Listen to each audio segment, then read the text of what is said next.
다 같이 마음과 뜻과 정성을 다해서 새벽 기도회 드리겠습니다. 하나님은 우리의 피난처시요 힘이시니 환난 중에 만날 큰 도움이시라. 만군의 여호와께서 우리와 함께 하시니 야곱의 하나님은 우리의 피난처시로다. 아멘. 다 같이 찬송가 331장 부르겠습니다. 331장입니다.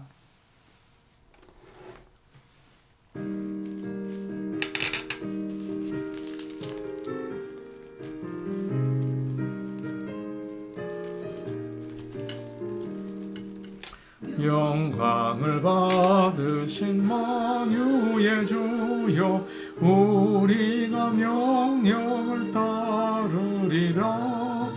베푸신 은혜를 감사히 알고 진실한 마음으로 섬기겠네.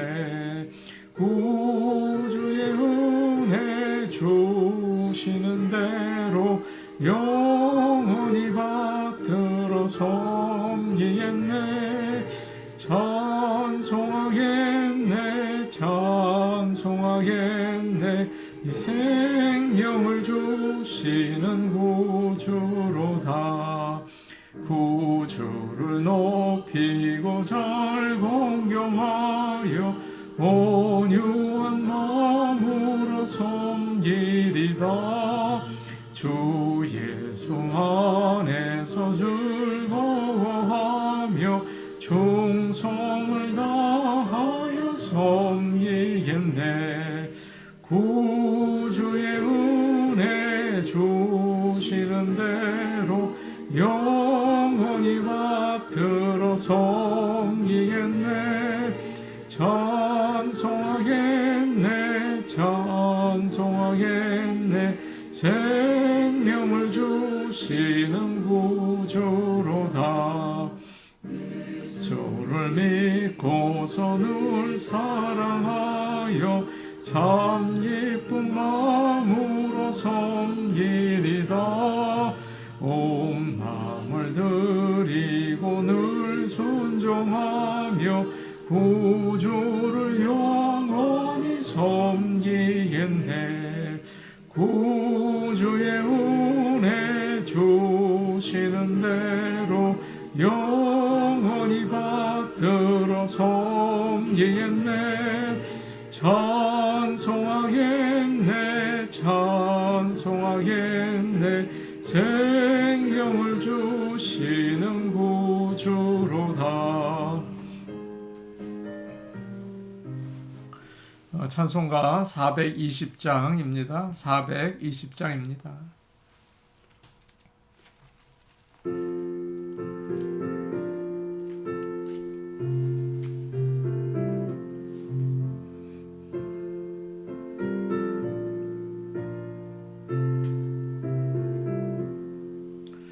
너 성결케 위해 늘 기도하며 너 주 안에 있어 늘 성경 보고 온 형제들 함께 늘 사귀면서 일하기 전마다 너 기도하라.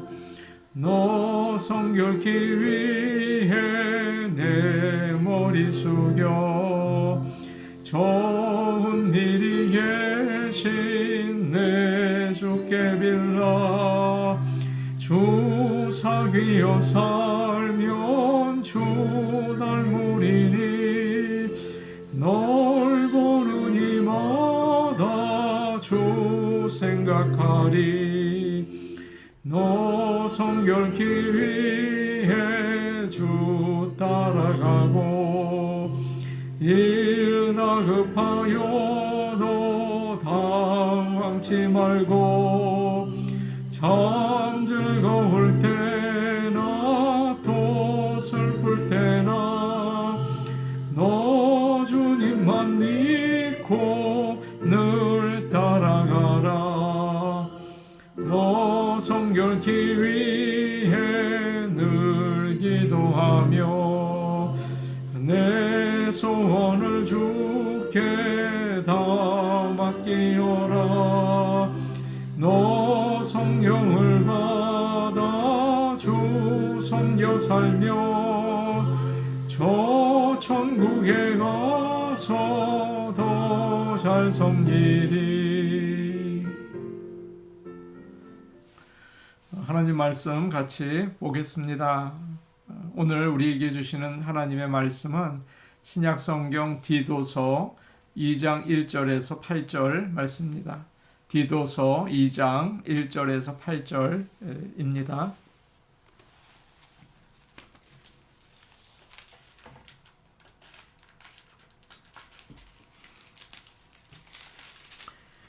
제가 가지고 있는 성경 신약성경 348페이지입니다. 348페이지입니다. 디도서 2장 1절에서 8절 말씀을 저희가 한 목소리로 읽겠습니다. 오직 너는 바른 교훈에 합당한 것을 말하여 늙은 남자로는 절제하며 경건하며 신중하며 믿음과 사랑과 인내함에 온전하게 하고 늙은 여자로는 이와 같이 행실이 거룩하며 모함하지 말며 많은 술의 종이 되지 아니하며 선한 것을 가르치는 자들이 되고 그들로 젊은 여자들을 교훈하되 그 남편과 자녀를 사랑하며 신중하며 순전하며 집안일을 하며 선하며 자기 남편에게 복종하게 하라. 이는 하나님의 말씀이 비방을 받지 않게 하려 함이라. 너는 이와 같이 젊은 남자들을 신중하도록 권면하되 범사에 내 자신이 선한 일에 본을 보이며 교훈에 부패하지 아니함과 단정함과 책망할 것이 없는 바른 말을 하게 하라. 이는 대적하는 자로 하여금 부끄러워 우리를 악하다 할 것이 없게 하려 함이라. 종들은 자기 상전들에게 범사에 순종하여 기쁘게 하고 거슬러 말하지 말며. 9절까지 읽었습니다. 사도 바울은 그레데 섬에서 목회하는 디도에게 편지를 쓰고 있습니다. 특히 자신이 하나님의 교회를 목양하면서 그 자기가 얻은 경험을 가지고 목회에서 생기는 여러 가지 실제적인 문제들에 대해서 하나하나 자세하게 가르쳐 줍니다. 그 가운데 우리는 바울이 하나님의 교회를 얼마나 사랑하는지도 알게 되죠. 특히 오늘 말씀에서 우리는 교회의 여러 성별, 나이, 또 계층의 성도들이 있지 않습니까? 그들을 어떻게 가르쳐야 하는지 이야기하는 바울의 권면을 보게 됩니다. 1절 말씀 우리 같이 보겠습니다. 1절 말씀입니다. 함께 보십니다. 오직 너는 바른 교훈에 합당한 것을 말하여. 지금까지 바울은 그 1장 뒷부분을 보시면 글에 대해서 그에게 반대하고 잘못된 교리를 전하는 거짓 선생들에 대해서 이야기를 했죠. 그들이 교회를 어지럽히고 성도들의 가정을 무너뜨렸다. 그렇게 이야기를 했습니다. 이제 바울은 디도에게 1절에서 오직 너는 이라고 하면서 힘을 주어서 정신을 차리라고 강조하는 것입니다. 사실 오직 너는 이 말은 그러나 너는 이라는 말이에요. 잘못된 교리를 거짓 선생들이 가르쳤지만 그러나 너는 반대로 행하라 이렇게 이야기를 하고 있습니다. 그러면서 바른 교훈에 합당한 것을 말하라 그렇게 이야기를 하죠. 거짓된 가르침을 막는 가장 좋은 방법은 올바른 교훈을 가르치는 것입니다. 빛을 비추면 어둠이 사라질 수밖에 없지 않습니까? 바른 교훈을 가르쳐라 그렇게 이야기를 하죠. 디모데후서 3장 13절 14절에는 이런 말씀이 나옵니다. 악한 사람들과 속이는 자들은 더욱 악하여져서 속이기도 하고 속기도 하나니 그러나 너는 배우고 확신한 일에 거하라. 그렇게 이야기를 하죠. 세상은 점점 악해져서 서로 속이고 속습니다. 그러나 우리는 배우고 또 굳게 믿는 진리 안에 있어야 할 줄로 믿습니다. 요즘 세상은 너무나 빠르게 변하죠. 그리고 무엇이 옳은지 무엇이 잘못된지 알 수가 없어요. 모두 서로 옳다고 이야기하지 않습니까? 그럴 때 변하지 않는 하나님의 진리의 말씀에 굳게 서서 사시기를 바랍니다.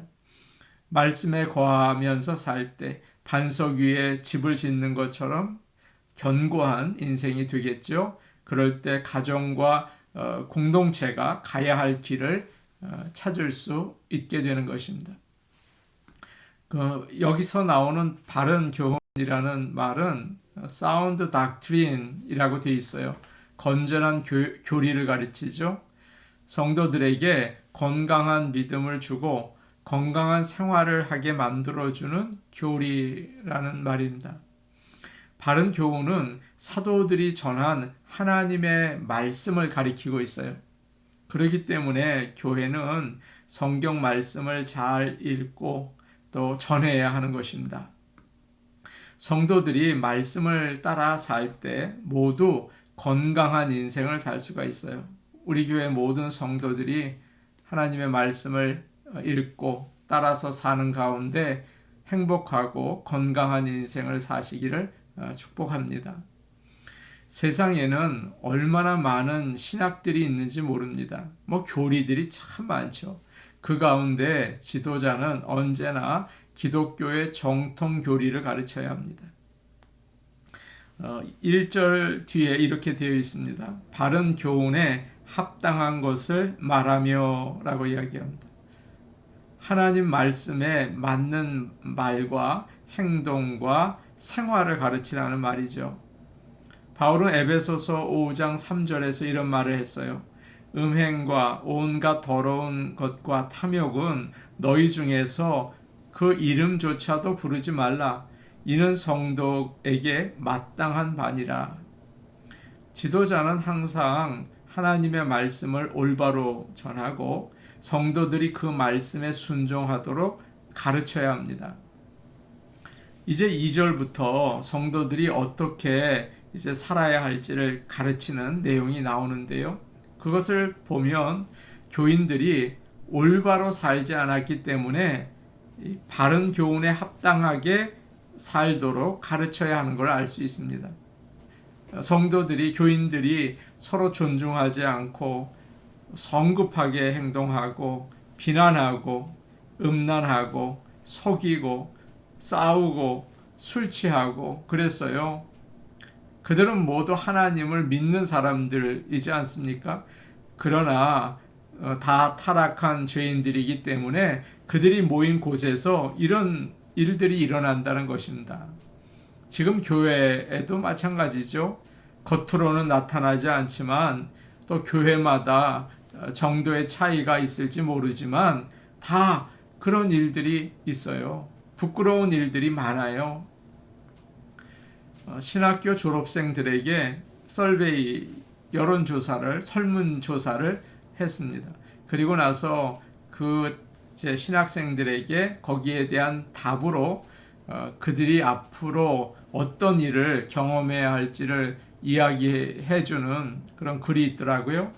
한번 들어보십시오. 신학교는 여러분이 앞으로 겪게 될 엄청난 어려움에 대해서 아무 준비도 시켜줄 수 없습니다. 여러분은 앞으로 행복한 교회를 만들 수 있을 거라고 생각할지 모르지만 그럴 수 없습니다. 교인들로부터 나오는 문제가 끊이지 않습니다. 그들은 믿지 않는 사람들이 아닙니다. 모두 하나님의 자녀들입니다. 여러분이 그리스도 예수 안에서 참된 만족을 누리지 못한다면 여러분은 쓰러져 넘어질 것입니다. 사역에서 쫓겨날지도 모릅니다. 이런 글을 신학교 졸업생들에게 전해주는 것을 또 본 적이 있습니다. 어느 목사님 사모님 이야기입니다. 신학교를 졸업하는 학생들의 이제 사모님 와이프들과 식사를 하셨다고 합니다. 어느 젊은 아이 엄마 옆에 앉으셨는데 너무 좋아서 계속 이야기를 하더래요. 남편이 어느 교회에 청빙을 받았어요. 지금까지 우리 가족이 너무 힘들게 살았는데 이제 경제적으로 안정될 거예요. 그리고 교인들이 우리를 어려울 때 잘 돌봐주겠죠. 남편은 더 이상 공부하지 않아도 되고 시간에 맞추어서 일하고 저녁에는 가족들과 시간을 함께 보낼 수 있을 거예요. 이 사모님이 너무 좋아서 쉬지 않고 이야기를 하더라는 거예요. 그곳에 참여했던 이 사모님이 뭐라고 말해야 할지 몰랐다고 합니다. 아니, 신학교는 교회에 대해서 잘 안 가르쳐 주나 보다 그런 생각이 들었고 속으로 이런 말을 해주고 싶으셨다고 해요. 교회에 있는 사람들도 다 죄인들이에요. 모두 다 힘들게 할지 몰라요. 그 말을 해주고 싶더라는 거예요. 주님이 다시 오시기 전까지 교회에는 계속 어려움이 많을 것입니다. 제가 이런 말씀을 드리는 것은 힘을 빼려고 드리는 게 아닙니다. 잘못된 기대로 인해서 지나친 실망을 하지 말고 교회에서 복음을 전하는 것이 얼마나 중요하다는 것을 말씀드리기 위한 것입니다. 교회는 어려움을 잘 이겨내야 합니다. 그게 교회의 모습입니다. 그러기 위해서는 영적인 훈련이 참 중요합니다. 성령으로 늘 충만해야 합니다. 하나님의 말씀을 전하고 가르치고 성도들과 함께 항상 기도하고 예배를 드려야 합니다. 우리도 디도처럼 교회에 하나님의 말씀이 잘 전해지도록 수고하기를 원합니다. 그럴 때 비로소 교회는 하나님의 공동체로 설 수 있는 것입니다. 이제 바른 교훈을 믿음의 공동체에 어떻게 전할 것인가 이야기를 해주죠. 2절 말씀인데 우리 같이 보겠습니다. 2절 말씀입니다. 같이 보십니다. 시작. 늙은 남자로는 절제하며 경건하며 신중하며 믿음과 사랑과 인내함에 온전하게 하고. 제일 먼저 디도가 교회에서 가르쳐야 할 사람은 남자 어른들입니다. 오늘 말씀에는 늙은 남자라고 되어 있죠. 자연적인 리더들이라고 할 수 있어요. 나이가 들면서 리더에 속하게 되는 거죠. 정확하게 얼마나 나이가 든 남자들을 가르치는지는 모르겠습니다. 아마 손주를 볼 나이가 아닌가 그런 생각이 됩니다. 그들에게 첫 번째 절제하라고 가르치라는 것입니다. 절제라는 말은 여러 가지로 생각할 수 있겠지만 술 취하지 않는 걸 말합니다. 정욕을 멀리하는 것도 포함이 됩니다. 그러니까 술과 정욕처럼 사람을 혼란스럽게 만드는 것을 멀리하고 차분하고 맑은 정신으로 바른 판단을 할 수 있도록 가르치라는 것이에요. 둘째는 경건하며 라고 되어 있죠. 경건하도록 가르쳐야 합니다. 존경받을 만큼 행동하도록 가르치는 것입니다. 성급하면 안 되는 거예요. 품위 있게 또 조심스러운 몸가짐을 가져야 하는 거죠. 세 번째는 신중하며입니다. 자신의 충동이나 하고 싶은 마음, 그런 충동, 그걸 억제하는 거죠. 자기의 주장, 자기 감정을 잘 컨트롤할 수 있는 거예요. 무슨 말입니까? 공동체에서 이 늙은 남자들이, 나이 드신 분들이 중심을 잡도록 가르치라는 것입니다. 무게를 잡으라는 말은 절대 아니에요. 말씀을 잘 가르쳐서 나이 든 사람들이 공동체에서 중심 역할을 할 수 있도록, 영적인 품위가 있고 무게가 있게 하라. 그럴 때 가정도 든든해지고 교회도 든든히 서게 된다. 이렇게 말하고 있습니다.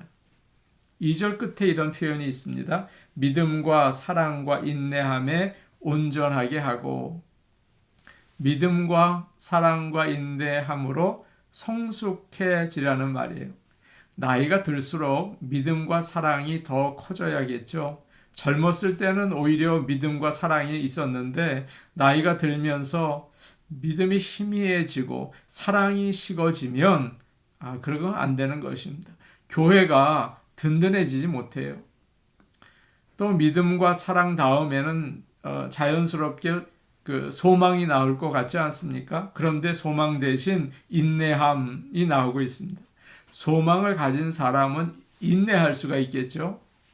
우리에게 가장 큰 소망인 하나님의 나라를 얻는 것을 바라보면서 인내할 줄 알아야 한다는 것입니다. 보통 사람들은 나이가 많아질수록 반대로 인내함이 약해질 때가 많아요. 그래서 쉽게 화를 내고 짜증을 부리고 잘 삐져요. 그러지 않도록 조심해야 합니다. 50대, 60대 그 이후의 남성들이 이 말씀을 들으면서 이제 신앙이 잘 익어갈 수 있기를 바랍니다. 그렇게 가르치라고 사도 바울이 이야기하고 있죠. 갑자기 그런 생각이 들어요. 예전에 어느 집사님 댁에 갔더니 대추나무가 있더라고요. 잔뜩 열렸어요. 그것을 이제 작대기로 때려서 땅바닥에 떨어뜨리니까 많더라고요. 목장 식구들이 맛있게 먹었어요. 그와 같이 향기 나는 열매들이 되라고 오늘 권면하고 있습니다. 우리 교회 모든 성도들, 특별히 나이 드신 남자분들 성숙하게 아름답게 하나님께 영광 돌릴 수 있기를 간절히 원합니다. 아멘. 우리 같이 기도하시겠습니다. 오늘 말씀을 기억하면서 하나님의 말씀을 잘 전하고 성도들이 말씀에 따라 사는 교회가 되게 하여 주시옵소서. 주보에 있는 기도 제목 말씀을 드릴게요. 대림절을 맞이하여 이 땅에 오신 주님의 사랑과 겸손을 따르게 하여 주옵소서. 세계의 코로나 확산이 멈추고 일상생활로 돌아가도록 역사하옵소서. 코로나의 위기 가운데에서도 교회의 부흥을 주옵소서. 마지막으로 저희가 선교주의를 준비하고 있지 않습니까? 선교지 2곳 저희 교회에 허락하여 주옵소서. 우리 같이 기도하시겠습니다. 오늘 오신 아버지 하나님 기도합니다. 하나님 말씀 너무도 귀합니다. 저희 교회에 정말 허락하여 주옵소서. 늘 하나님 말씀을 잘 듣고 배우고 가르치고 또 말씀을 따라 사는 교회가 되어서 교회가 온전히 쓸 수 있게 도와주시옵소서. 우리는 죄인입니다. 만나면 죄를 짓게 됩니다. 우리 교회가 말씀으로 변화되는 교회 되게 하여 주시옵소서. 아버지 하나님 기도합니다. 코로나로 인해서 온 세계가 힘들어합니다. 하나님 아버지 코로나를 물리쳐 주시고 일상생활의 문을 열어 주시옵소서. 대림절을 맞이하여 주님의 사랑과 겸손을 배우기 원합니다. 아버지 하나님을 따라 살기 원합니다. 예수 그리스도를 따라 살기를 원합니다. 대림절에 우리의 영적인 훈련을 받기 원합니다. 도와주시옵소서. 코로나의 위기 가운데 있지만 교회가 부흥케 하시고 교회가 힘있게 일어날 수 있도록 아버지 함께하여 주옵소서. 예수님의 이름으로 기도하옵나이다. 아멘. 아버지 하나님 저희 교회를 위해 기도합니다. 모든 교회들을 위해서 또 기도합니다. 하나님 말씀을 잘 가르치고 하나님 말씀을 잘 배워서 아버지 우리 성도들이 말씀을 따라 사는 가운데 교회가 하나님의 나라를 증거할 수 있게 도와주시옵소서. 우리 교회를 그렇게 복내려 주시옵소서. 코로나 가운데에서도 교회가 힘있게 일어나며 코로나가 주님을 향한 믿음을 통하여 다 물러나는 그런 놀라운 역사를 이 땅에 허락하여 주옵소서. 예수님의 이름으로 기도하옵나이다. 아멘. 대림절입니다. 주님의 사랑과 겸손 배우며 살아가시기 바랍니다. 개인 기도하시겠습니다.